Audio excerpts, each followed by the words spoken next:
Hello my dear students, welcome back to my class where every learning is enjoyable.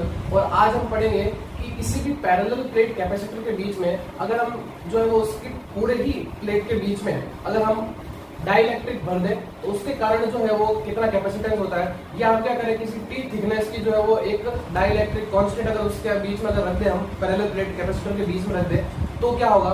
और एक case हम ये भी पढ़ेंगे कि डिफरेंट थिकनेस की अगर हम डाइलेक्ट्रिक कांस्टेंट दोनों पैरेलल प्लेट के बीच में रख दें तो कैपेसिटेंस क्या होगा। यानी 3 केस हम पढ़ेंगे, उसमें से शायद आज हम 2 ही पढ़ पाए। लेकिन उससे पहले जो है वो मैं पैरेलल प्लेट कैपेसिटर के 2 अच्छे एग्जांपल भी करवाना चाहूंगा। तो उसको स्टार्ट करने से पहले हम जो है वो 2 एग्जांपल करेंगे, फिर उसके बाद में हम जो है आगे बढ़ेंगे। सो देखो, हमारा फर्स्ट एग्जांपल आज का ये है कि a circular parallel plate capacitor. कौन सा है? Circular parallel plate capacitor. तो बना देता हूं मैं यहाँ पे ये मेरे पास में क्या है, सर्कुलर जो है वो पैरेलल प्लेट कैपेसिटर है, हैज रेडियस 4 सेंटीमीटर। ठीक है, इसकी रेडियस भी दे रखी है आपको, आगे बढ़ते हैं पहले। ठीक है, तो इसकी रेडियस को जो है वो मैं स्मॉल आर से लिख रहा हूँ। तो दे रखी है आपको कितना, 4 सेंटीमीटर। तो सेंटीमीटर को मैं बदल देता हूँ, तो देगा 4 × 10⁻² मीटर। उसके बाद में इसमें बोला है कि air is filled between the plates. इनके बीच में क्या है? एयर है, यहाँ पे एयर है। ठीक है, फिर बोला है कि if the capacitance of the capacitor, इसका कैपेसिटेंस जो है इस कैपेसिटर का is equal to that of sphere of diameter 200 centimetre, यानी इसका जो कैपेसिटेंस है वो एक 200 डायामीटर के स्फीयर के इक्वल है इसके कैपेसिटेंस में। तो इसका मतलब बात करो तो इसका आपको डायामीटर दे रखा है, तो डायामीटर आपको दे रखा है कितना, 200 सेंटीमीटर। तो अगर बात करो इसकी रेडियस निकाल सकता हूं, तो रेडियस कितनी है इसकी, 100 सेंटीमीटर, या मैं बोल दूं इसको कितना, 1 मीटर। एक ही बात है, अरे बात समझ में। तो मैं क्या करता हूँ, इसकी रेडियस को स्मॉल आर दिया मैंने नाम, और इसकी रेडियस को क्या दिया मैंने नाम, कैपिटल आर। अब बोला कि then what is the distance between the plates, इन दोनों ही प्लेट के बीच की डिस्टेंस क्या है, ये डी आपको बताइए। इन दोनों ही प्लेट के बीच की डिस्टेंस क्या है, ये आपको जो है कैलकुलेट करेंगे। तो ध्यान से देखना, पहले तो इसने क्या बोला है कि a circular parallel plate capacitor has radius 4 centimetre, air is filled between the plates. Now if the capacitance of capacitor is equal to that of sphere of diameter 200 centimetre, यानी इसका जो कैपेसिटेंस है इसकी कैपेसिटेंस के equal है, तो इसकी capacitance को मैं C1 दे देता हूँ, इसकी कैपेसिटेंस को मैं C2 दे देता हूँ। अब वही लगाएंगे अपन क्या, C1 is equal to C2। अब C1 इसका कैपेसिटेंस, और आपको पता है कि पैरेलल प्लेट कैपेसिटेंस का फॉर्मूला अपन ने कल ही पढ़ा था, वो था ε0A/d। और ये क्या, स्फेरिकल का भी हमने पढ़ रखा है, 4πε0 × r। क्लियर। एरिया की बात करें तो यहाँ एरिया क्या होगा, पहले तो मुझे ये बताओ, इसका एरिया क्या होगा। तो सर्कुलर है, तो सर्कल का एरिया क्या होता है, πr²। सो मैं यहाँ पे रख देता हूँ क्या, πr²। बोलो क्लियर है यहाँ तक, आगे बढ़ा जाए। अब देखो यहाँ से क्या क्या चीजें कट रही है, यहाँ से क्या क्या चीजें कट जाएगी। तो देखो ε0 से ये ε0 कट जाएगा, फिर एक पाई से ये पाई भी कट जाएगा। तो अपने पास में बचा क्या, यहाँ से बचा r², यहाँ से बचा 4r। मुझे क्या चाहिए, d चाहिए, तो d को इधर शिफ्ट कर दो, 4r को नीचे लेके आ जाओ, तो आपके पास में d इज इक्वल टू आ जाएगा r²/4r। क्लियर। अब r क्या मेरे पास में ये, तो ये वैल्यू रख दो यहाँ पे, 4 × 10⁻² का whole square divided by 4 × r कितनी है, 1 मीटर। दोनों को मीटर में चेंज कर दिया मैंने, इसको ओपन कर दो। सो d इज इक्वल टू, ये हो जाएगा मेरे पास में कितना, 16 मल्टीप्लाई, ये हो जाएगा 10⁻⁴ और डिवाइडेड बाई 4। बोलो क्लियर है तक, आगे बढ़ा जाए। ठीक है। सो अब देखो ये मेरे पास में क्या होगा कि अगर मैं इसको काट दूं 4 टाइम्स, सही है, तो मेरे पास में क्या बचा, 4 × 10⁻⁴। तो क्या मैं इसको ऐसा लिख सकता हूँ, 0.4 × 10⁻⁻3। तो बस एक जो था ना 10⁻⁻1, उसको मैं नीचे भेज दिया, तो ये क्या हो गया मेरे पास में 0.4, और 10⁻³ क्या होता है, mm में होता है, बिकॉज ये तो मीटर में है, मैंने इसको क्या किया, mm में बदला। तो d इज इक्वल टू आ गया कितना, 0.4 mm। ये डिस्टेंस है इन दोनों पैरेलल प्लेट के बीच के, मतलब बहुत ज्यादा क्लोज है। 1 mm भी आपको पता है कितना होता है, तो देख लो उनके बीच की डिस्टेंस कितनी है। क्लियर है, ये एग्जांपल क्लियर हो गया। नाउ अपन बढ़ते हैं आगे सेकंड एग्जांपल पे आते हैं। तो देखो क्या देगा आपको कि a capacitor of a capacitance C is connected to a battery of V volt. एक कैपेसिटर है वो क्या V वोल्ट की बैटरी से कनेक्टेड है, ठीक है। उसके बाद में उसने आगे बोला है कि then the charge on plates is found to be plus minus 360 microcoulomb. तो उनके बीच में जो चार्ज मिला वो कितना मिला 360 माइक्रोकूलम। तो इसको मैं लिख लेता हूं ऐसे, यानी Q इज इक्वल टू आपको मिला है 360 माइक्रोकूलम। क्लियर है यहाँ तक? अब बात करो कि आपको Q इज इक्वल टू क्या होता है, पहले तो ये बताओ। हम जानते हैं कि C इज इक्वल टू होता है Q upon V, so Q is equal to क्या हो जाएगा CV।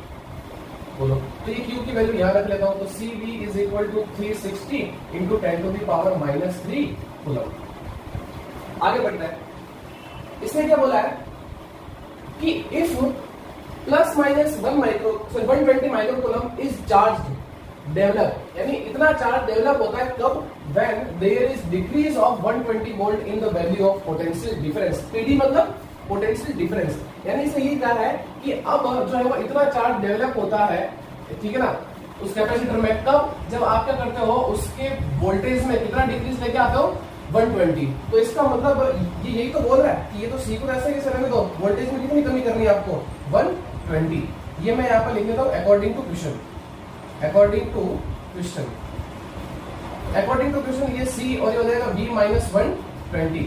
कितना आया 120 माइक्रोकूलम। तो माइक्रो को मैंने चेंज कर दिया 10 की पावर माइनस 3 कूलम। ये मेरे पास में इक्वेशन नंबर 1, ये मेरे पास में इक्वेशन नंबर 2। उसके बाद आगे क्या बोला है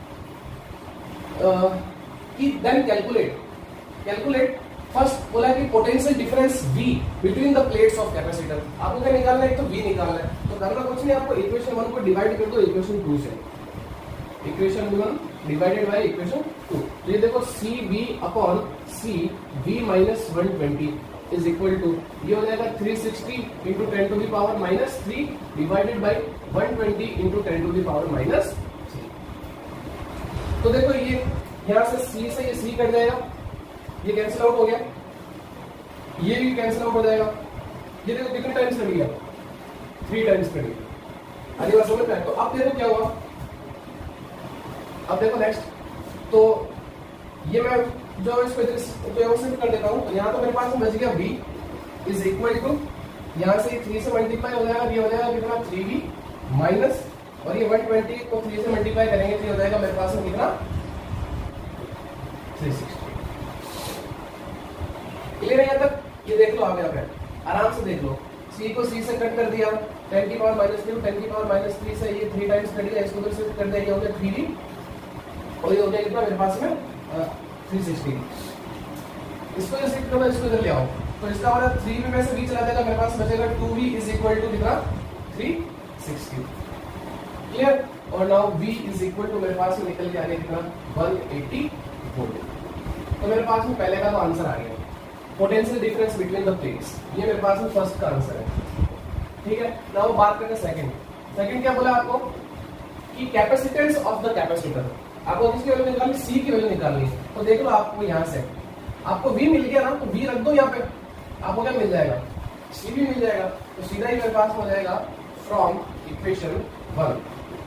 तो देखो क्या मिला मुझे, CV is equal to 360, sorry microcoulomb I think -6 होता है, सॉरी माइक्रोकूलम -6 होता है, ध्यान रखना।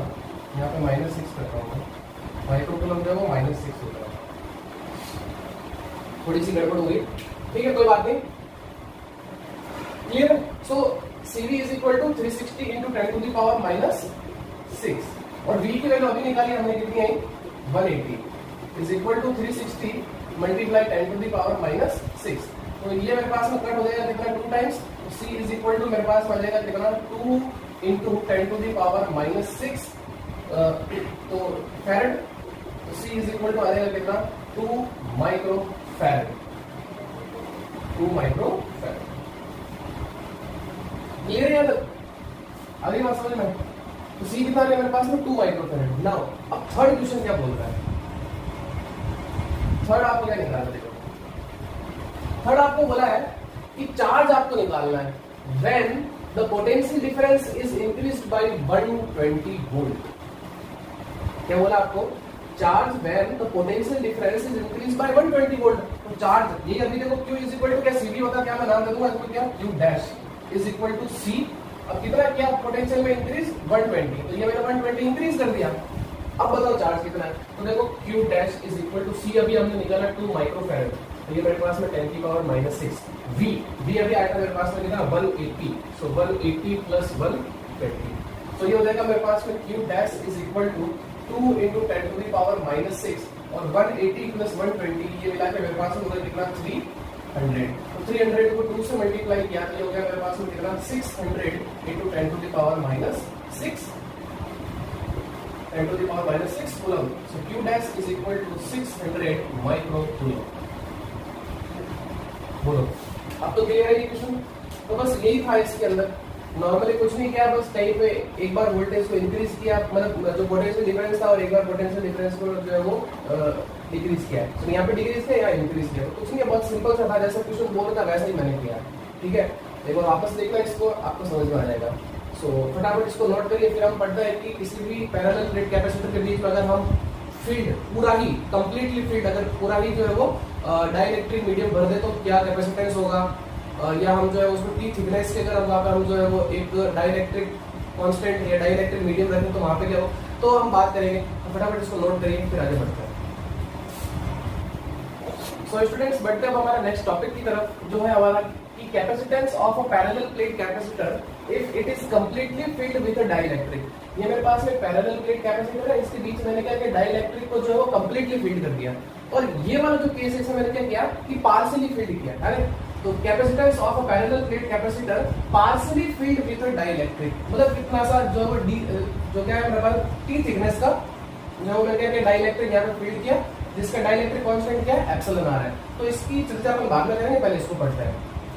तो ये मेरे पास एक पैरेलल प्लेट कैपेसिटर है, ठीक, इसके बीच में मैंने क्या किया कि पूरे ही प्लेटों की मतलब कंप्लीटली फील्ड कर दिया, एक भी जगह ऐसी नहीं बची जहाँ पे नहीं है, पूरा कंप्लीटली फील्ड कर दिया, और इसका डाइलेक्ट्रिक कांस्टेंट क्या है एप्सिलॉन r है। ठीक है, कभी-कभी हम इसको k भी लिखते हैं, तो ध्यान रखना कंफ्यूज नहीं होना है।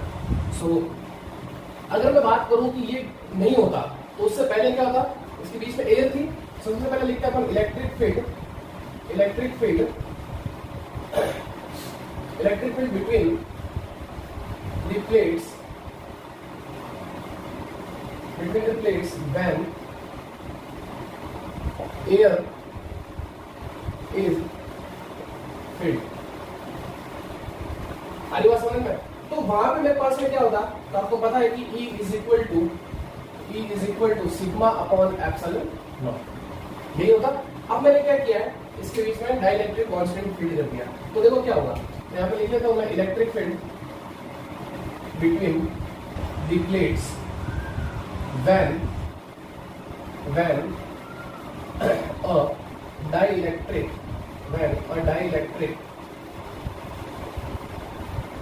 is filled completely। तो देखो मेरे पास में क्या होगा इलेक्ट्रिक फील्ड, सो ये हो जाएगा आपके पास में E is equal to sigma upon epsilon, because epsilon क्या है परमिटिविटी, हमारी बात समझ में, ऑफ अ मीडियम। अब इस एप्सिलॉन को मैं ऐसे चेंज कर सकता हूँ, कैसे लिख सकता हूँ कि sigma upon epsilon naught into epsilon r, बोले लिख सकता हूँ, ये तो आपको समझ में आ रहा है ना। अब क्या करते हैं, सिग्मा की जगह हम वैल्यू रख लेते हैं, बिकॉज हम सिग्मा जानते हैं क्या होता है Q अपॉन A, ये होता है, ये रख दो यहाँ पे, ठीक है। तो ये हो जाएगा मेरे पास में E is equal to Q upon A epsilon naught into epsilon r, बोलो यहाँ पर समझ में आ गया। अब बात करते हैं इसकी कैपेसिटेंस की, तो देखो कैपेसिटेंस हम जानते हैं, क्या होता है C is equal to Q by V। तो इसके लिए मुझे क्या कैलकुलेट करना पड़ेगा, पहले V कैलकुलेट करना पड़ेगा। सो V इज इक्वल टू, ये भी हम जानते हैं कि E इंटू क्या होता है V होता है, सो E की वैल्यू यहाँ से रख लो, सो V इज इक्वल टू ये हो जाएगा Q upon A into epsilon naught into epsilon r multiply B। ये मेरे पास में क्या आ गया, V आ गया, ये मेरे पास में क्या आ गया, V आ गया। इस V की वैल्यू जो है वो हम यहाँ रख देंगे। सो अब देखो मेरे पास में C इज इक्वल टू क्या होगा, अब मेरे पास में होगा C is equal to Q upon, ये वाली वैल्यू पूरी आ जाएगी, तो क्या हो जाएगा Q into D upon A into epsilon naught into epsilon R. Clear यहाँ तक? तो देखो यहां से क्या कट जाएगा, ये Q से Q कैंसिल आउट हो जाएगा। क्लियर? ये क्वांटिटी जो है वो ऊपर चली जाएगी, तो इसको मैं ऐसे लिख सकता हूं C is equal to epsilon naught into A by D। ये लिख लो, ठीक है। और ये मेरे पास में देखो और क्या बच गया, एप्सिलॉन आर भी तो बचा है, ये इसके मल्टीप्लाई कर देगा। क्लियर? अब अच्छा आपको कुछ याद आ रहा होगा अब तो कि ये जो थी, ये तो कैपेसिटेंस था हमारे पास पैरेलल प्लेट कैपेसिटर का, epsilon naught A by D, कब? जब वो उसके बीच में डाइलेक्ट्रिक नहीं फील्ड था। आगे बात समझ में? तो इसका मतलब उसका कैपेसिटेंस क्या था एयर के लिए, epsilon naught A by D था। तो यहां से हम लिख सकते हैं कि C is equal to C air multiply epsilon R। यानी कि जब हम इसको M लिख देता हूं ना, मीडियम है इसलिए, यानी कि जब हम किसी भी पैरेलल प्लेट कैपेसिटर के बीच में अगर हम कंप्लीटली जो है वो डाइलेक्ट्रिक भर देते हैं, तो उसका जो कैपेसिटेंस है वो एयर के कैपेसिटेंस का कितना, एप्सिलॉन R टाइम्स हो जाएगा। यहाँ पे करो एयर के लिए कैपेसिटेंस निकालो और उसका डाइलेक्ट्रिक जो है मीडियम का, उससे मल्टीप्लाई कर दो उससे, तो आपके पास में क्या आ जाएगा, मीडियम का कैपेसिटेंस आ जाएगा। यानी कि ये मीडियम ही तो है, मैंने क्या किया यहाँ पे मीडियम जो वो डाल दिया, वो कुछ भी हो सकता है, वो आपको जो है न्यूमेरिकल में दे रखा होता है फॉर एक, लेकिन हमने क्या किया, ये सिर्फ और सिर्फ इसके लिए एक छोटी सी डेरिवेशन कर ली कि ये होता है। क्लियर? आगे बात समझ में ना? आगे चलते हैं, capacitance of a parallel plate capacitor partially filled with dielectric. अब मैंने क्या किया, यहाँ पे एक T थिकनेस की let a dielectric substance of dielectric constant epsilon R and thickness T be placed between the plates of a capacitor. इनके बीच में फील्ड कर दिया, ठीक है। T थिकनेस का जो मेरे पास डाइलेक्ट्रिक ये सब्सटेंस था, ठीक है, और इसका डाइलेक्ट्रिक कांस्टेंट कितना है, एप्सिलॉन R है। और आपको पता होगा कि T क्या होगा, छोटा होगा D से, है ना, T less than D। Now, अब बात करें कि इस एयर की जो थिकनेस क्या है, तो the thickness of air part between the plates is D minus T। Clear है? अब एक चीज ध्यान रखना यहाँ पे तो हमने क्या किया था, कंप्लीटली फील्ड कर दिया था, तो पोटेंशियल डिफरेंस मेरे पास में ये आएगा। अरे बात समझ में? ये क्या मेरे पास में PD यानी पोटेंशियल डिफरेंस। यहाँ हम बात करेंगे ना, तो दो चीजों की बात करेंगे पोटेंशियल डिफरेंस के, एक तो इसके कारण पोटेंशियल डिफरेंस क्या होगा, और एक एयर में जो है वो पोटेंशियल डिफरेंस क्या होगा, ये ध्यान रखेंगे। इस चीज का हम ध्यान रखेंगे। तो एयर की थिकनेस भी मैंने मान ली कितनी है, D माइनस T, बिकॉज इतने से पार्ट में तो T थिकनेस तो किसने घेर ली, इस डाइलेक्ट्रिक सब्सटेंस ने। P से बची एयर में कितनी डिस्टेंस होगी, D माइनस T तो होगी। क्लियर? सो अब सबसे पहले हम बात करते हैं इलेक्ट्रिक फील्ड की, ठीक है। तो इलेक्ट्रिक फील्ड मैं लिखता हूं, इलेक्ट्रिक फील्ड इन एयर पार्ट की बात करता हूं, ठीक है। इलेक्ट्रिक फील्ड इन एयर पार्ट, तो वो मेरे पास में देखो क्या हो जाएगा, E is equal to sigma upon epsilon naught, और सिग्मा को हम क्या लिखते हैं, Q अपॉन A, तो ये हो जाएगा मेरे पास में Q upon A epsilon not. Clear है यहाँ तक? अगली बात समझ में? अब बात करते हैं हम कि इलेक्ट्रिक फील्ड इन मीडियम पार्ट, इलेक्ट्रिक फील्ड इन मीडियम पार्ट। तो जब हम मीडियम पार्ट की बात करेंगे तो उसके लिए इसको ले लेता हूं मैं E1, इसको ले लेता हूं E2, तो हो जाएगा मेरे पास में सिग्मा अपॉन एप्सिलॉन, और एप्सिलॉन हमें पता है क्या होता है, epsilon naught into epsilon R। So E2 is equal to sigma की वैल्यू रख लेंगे Q upon T, Q upon A epsilon naught और फिर एप्सिलॉन नॉट। बोलो ये चीजें यहाँ पर, ठीक है। तो यहाँ तो आपको समझ में आ गया होगा, बिकॉज हमें क्या करना पड़ेगा, अलग अलग इलेक्ट्रिक फील्ड निकालना पड़ेगा, क्योंकि पोटेंशियल भी क्या आएगा इनका अलग आएगा, इसलिए। तो एयर पार्ट के लिए इलेक्ट्रिक फील्ड ये सिग्मा अपॉन एप्सिलॉन नॉट, और मीडियम है तो क्या आ गया, एप्सिलॉन ले लिया, बिकॉज एप्सिलॉन क्या होती है, एप्सिलॉन क्या होता है, परमिटिविटी ऑफ मीडियम, ठीक है। और एप्सिलॉन के हमें पता है क्या होता है, epsilon naught into epsilon R, where epsilon R dielectric constant. इसके लिए हमने जो इलेक्ट्रिक फील्ड निकाली।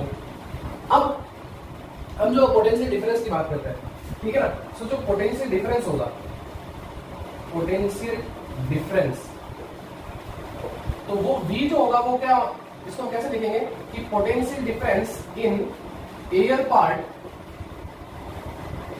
पोटेंशियल इस पर यहाँ लिख रहा हूँ, नीचे लिख रहा हूँ, V is equal to potential difference in air part plus potential difference in medium part, ठीक है। So V is equal to air part के लिए क्या होगा, E1 इंटू D अब एयर के लिए डी कितनी है, देखो डिस्टेंस कितना है, डी माइनस टी, तो यहाँ क्या आएगा मेरे पास में डी माइनस टी, ये ध्यान रखना सबसे बड़ा यहीं पे रोल है। एयर पार्ट की बात कर रहे हैं ना, तो पोटेंशियल डिफरेंस क्या होता है, पोटेंशियल डिफरेंस क्या होता है आप बताओ, ये मेरे पास टोटल पोटेंशियल डिफरेंस है, ठीक है ना, एयर पार्ट में और प्लस मीडियम पार्ट में। तो एयर पार्ट की बात करेंगे तो क्या होगा, इलेक्ट्रिक फील्ड इनटू डिस्टेंस, तो डिस्टेंस क्या है एयर की, डी माइनस टी, यहाँ रहता है, तो ये हो जाएगा मेरे पास में क्या, E2 इनटू डिस्टेंस, यानी मतलब थिकनेस कितनी है इसकी, T है, तो ये आ जाएगा मेरे पास की T।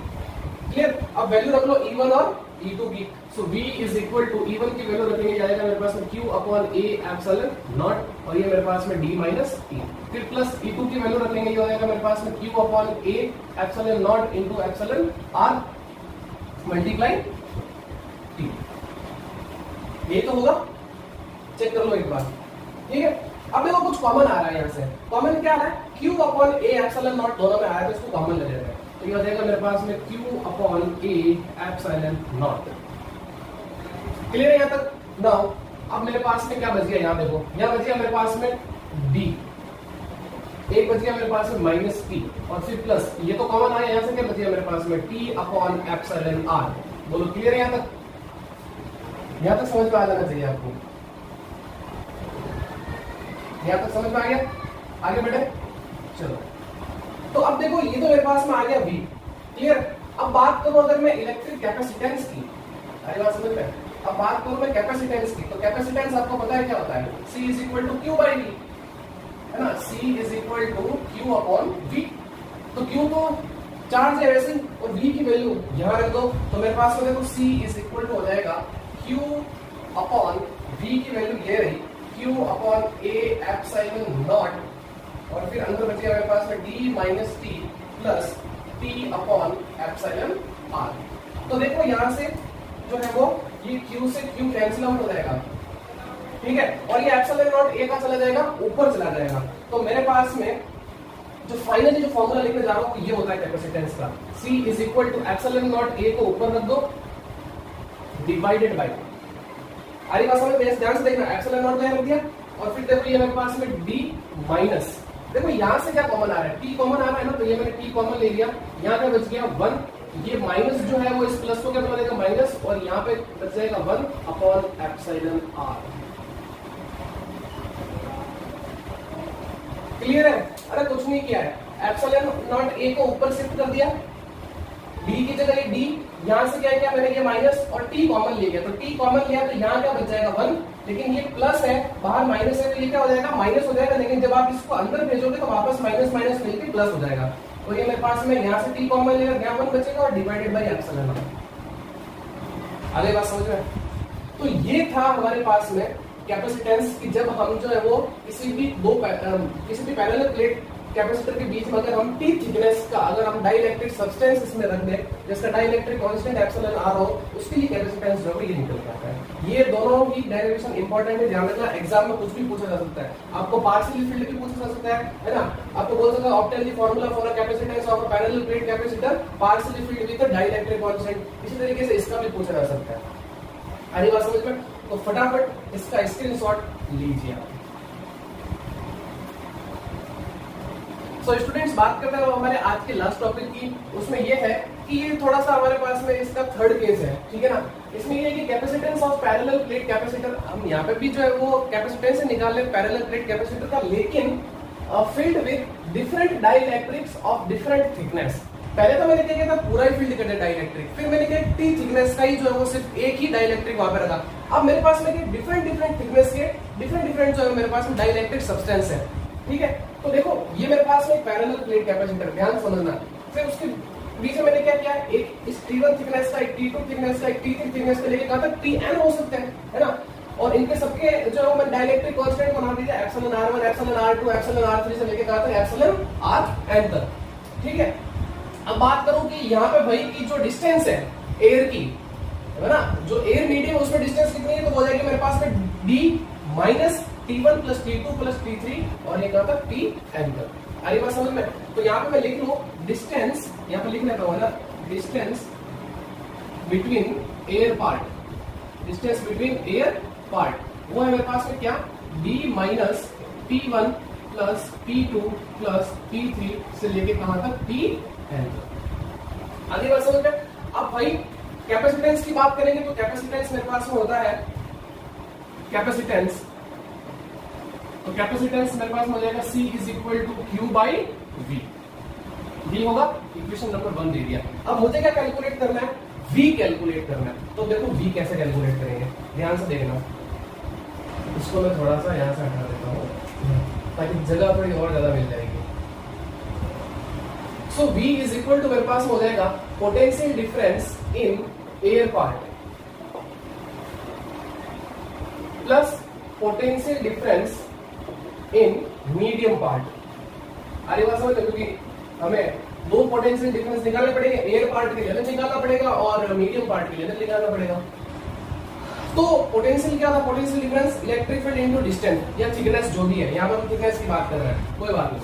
So V is equal to, सबसे पहले क्या होगा मेरे पास में एयर पार्ट में इलेक्ट्रिक फील्ड, तो सबसे पहले अपन इलेक्ट्रिक फील्ड निकाल लेते हैं ना। तो यह बात कर लेता हूं मैं इलेक्ट्रिक फील्ड, इसको इक्वेशन नंबर 2 दे देते हैं, ये equation number 2। So electric field इन एयर पार्ट, इलेक्ट्रिक फील्ड इन एयर पार्ट। तो देखो क्या होगा, E इज इक्वल टू क्या होता है मेरे पास में सिग्मा अपॉन एप्सिलॉन नॉट। तो ये हो जाएगा मेरे पास में सिग्मा अपॉन एप्सिलॉन नॉट। और वही इलेक्ट्रिक फील्ड इन मीडियम पार्ट, इलेक्ट्रिक फील्ड इन मीडियम पार्ट। तो मीडियम पार्ट के लिए देखो क्या हो जाएगा मेरे पास में E is equal to sigma upon epsilon, और इसको लिख सकता हूं मैं क्या, सिग्मा को लिख सकता हूं क्या Q अपॉन A, और एप्सिलॉन की जगह लिख सकता हूं मैं epsilon naught into epsilon R। तो इसको भी मैं लिख सकता हूं ऐसा Q upon A epsilon naught, और इसको मैं जरा E नॉट बोल देता हूं, ताकि ये देखो मेरे पास में क्या बन जाएगा, ये वाला जो है Q upon A epsilon not, ये मेरे पास में E नॉट बन जाएगा। तो इसको मैं कुछ इस तरीके से लिख लेता हूं, तो E इज इक्वल टू हो जाएगा मेरे पास में E not upon epsilon R। तो क्लियर है यहाँ तक, ठीक है। अब आ जाता है अपन यहाँ पे इक्वेशन 2 से। तो देखो मेरे पास में V इक्वल टू मेरे पास में क्या हो जाएगा, potential difference in air part. तो पोटेंशियल डिफरेंस क्या होता है, इलेक्ट्रिक फील्ड इन एयर पार्ट, वो मेरे पास में क्या है E नॉट इनटू डिस्टेंस। अब देखो इनके बीच की डिस्टेंस कितनी, एयर पार्ट की डिस्टेंस बिटवीन एयर पार्ट, ये तो है D minus T1 plus T2 plus T3 से लेके Tn तक। ये हो जाएगा मेरे पास में D minus T1 plus T2 plus T3 से लेके कहां तक Tn।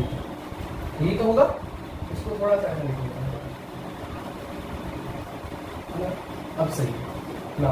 प्लस अब potential difference in medium part, तो यहाँ पे भी वही इलेक्ट्रिक फील्ड इनटू थिकनेस। सो देखो यहाँ पे इलेक्ट्रिक फील्ड क्या है मेरे पास में, एप्सिलॉन नॉट है ना, ध्यान से देखना। यहाँ पे इलेक्ट्रिक फील्ड क्या है मेरे पास में, एप्सिलॉन नॉट इनटू, अब देखो हर एक के लिए डाइलेक्ट्रिक कांस्टेंट की वैल्यू अलग है, इसके लिए एप्सिलॉन R1, इसके लिए एप्सिलॉन R2, इसके लिए एप्सिलॉन R3। तो यहाँ मेरे पास में क्या आएगा, इसको ऐसा लिख सकता हूँ T1 upon epsilon R1 plus T2 upon epsilon R2 plus T3 upon epsilon R3 और Tn अपॉन एप्सिलॉन Rn। देखो ये समझ में आना चाहिए, बिकॉज ये क्या होता है, epsilon not sorry E not upon epsilon R, ये E नॉट है, मैंने बता रहा हूँ, ये एप्सिलॉन नॉट मत समझना, दिस इज E नॉट, ये E नॉट है, ठीक है। तो E not upon epsilon R। तो देखो ये मेरे पास में जो E नॉट है और नीचे एप्सिलॉन R है, लेकिन अगर मैं टोटल एप्सिलॉन R की बात करूं तो क्या होगा, epsilon R1 plus epsilon R2 plus epsilon R3 से लेकर एप्सिलॉन Rn। और हर एक डाइलेक्ट्रिक सब्सटेंस की देखो थिकनेस भी अलग है, तो जब मैं T से मल्टीप्लाई करूंगा तो सभी थिकनेस आएगी, और इस एप्सिलॉन R1 क्या क्या सभी में जो है नीचे शिफ्ट कर दिया एक। अगर ये होगा तो एप्सिलॉन R1, अगर एक ही होगा तो कोई दिक्कत ही नहीं है, मेरे पास में दो हो गए तो दोनों के लिए, तीन हो गए तो तीन, और चार हो गए तो चार। क्लियर है यहाँ तक। अब एप्सिलॉन नॉट देखो कॉमन आ रहा है तो इसको बाहर ले लेते हैं। सो V is equal, sorry epsilon not नहीं E नॉट, ये कंफ्यूज नहीं होना चाहिए, पहले बता रहा हूँ E नॉट है ये, ठीक है ना, ये E नॉट है, और एप्सिलॉन नॉट को मैं ऐसे लिखता हूँ, ये ध्यान रखना, ठीक है। ये कंफ्यूजन बहुत ज्यादा हो जाता है, आगे बात समझ में, ये थोड़ा ध्यान रखना है इसका ना, क्लियर। सो E नॉट को मैं बात कर लेता हूँ, मेरे पास E नॉट क्या है, Q upon A epsilon not, ये Q upon A epsilon not. तो अंदर क्या बच गया देखो मेरे पास में, अंदर ये मेरे पास में D minus P1 plus P2 plus P3 and so on Pn।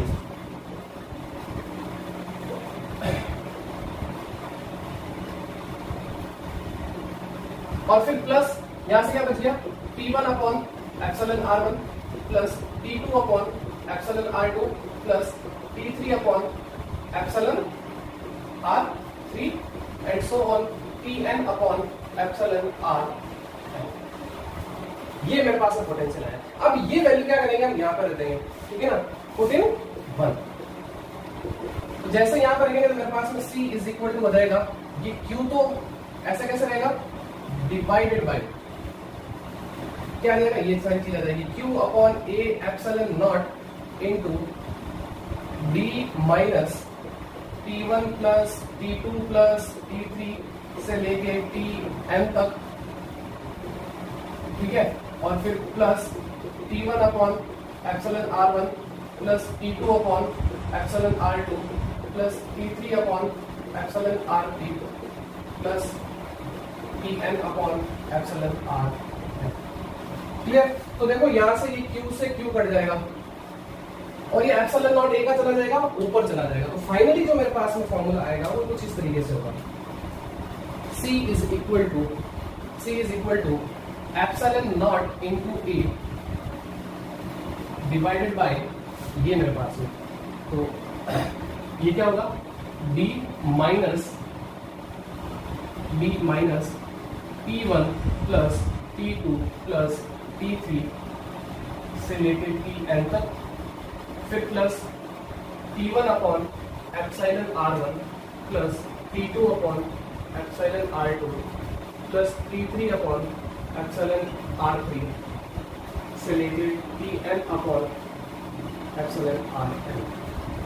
ये है मेरे पास में कैपेसिटेंस का फॉर्मूला, इसके लिए कि जब हम किसी भी पैरेलल प्लेट कैपेसिटर के बीच में डिफरेंट थिकनेस की डाइलेक्ट्रिक सब्सटेंस रखी जाए तो ये जो है वो कैपेसिटेंस निकल के आता है। तो देखो दिक्कत आपको यहीं पे हो रही होगी, ऐसा कुछ नहीं है यहाँ, क्योंकि आपको पता है कि जो पोटेंशियल डिफरेंस होता है वो क्या होता है, इलेक्ट्रिक फील्ड इनटू थिकनेस। तो इसका जो इलेक्ट्रिक फील्ड है ना वो क्या है, epsilon not upon epsilon R है। लेकिन मेरे पास है तो डिफरेंट थिकनेस के रखे ना, तो मैंने क्या किया, एप्सिलॉन R को अंदर भेज दिया, तो T1 के लिए मेरे पास एप्सिलॉन R1 हो गया, T2 के लिए मेरे पास एप्सिलॉन R2 हो गया। ये ध्यान रखना। तो आई होप आपको समझ में आया होगा, अगर नहीं आया तो एक बार वापस देखना इसको रिवाइंड करके। तो आज की क्लास में बस इतना ही, मिलते हैं नेक्स्ट वीडियो में।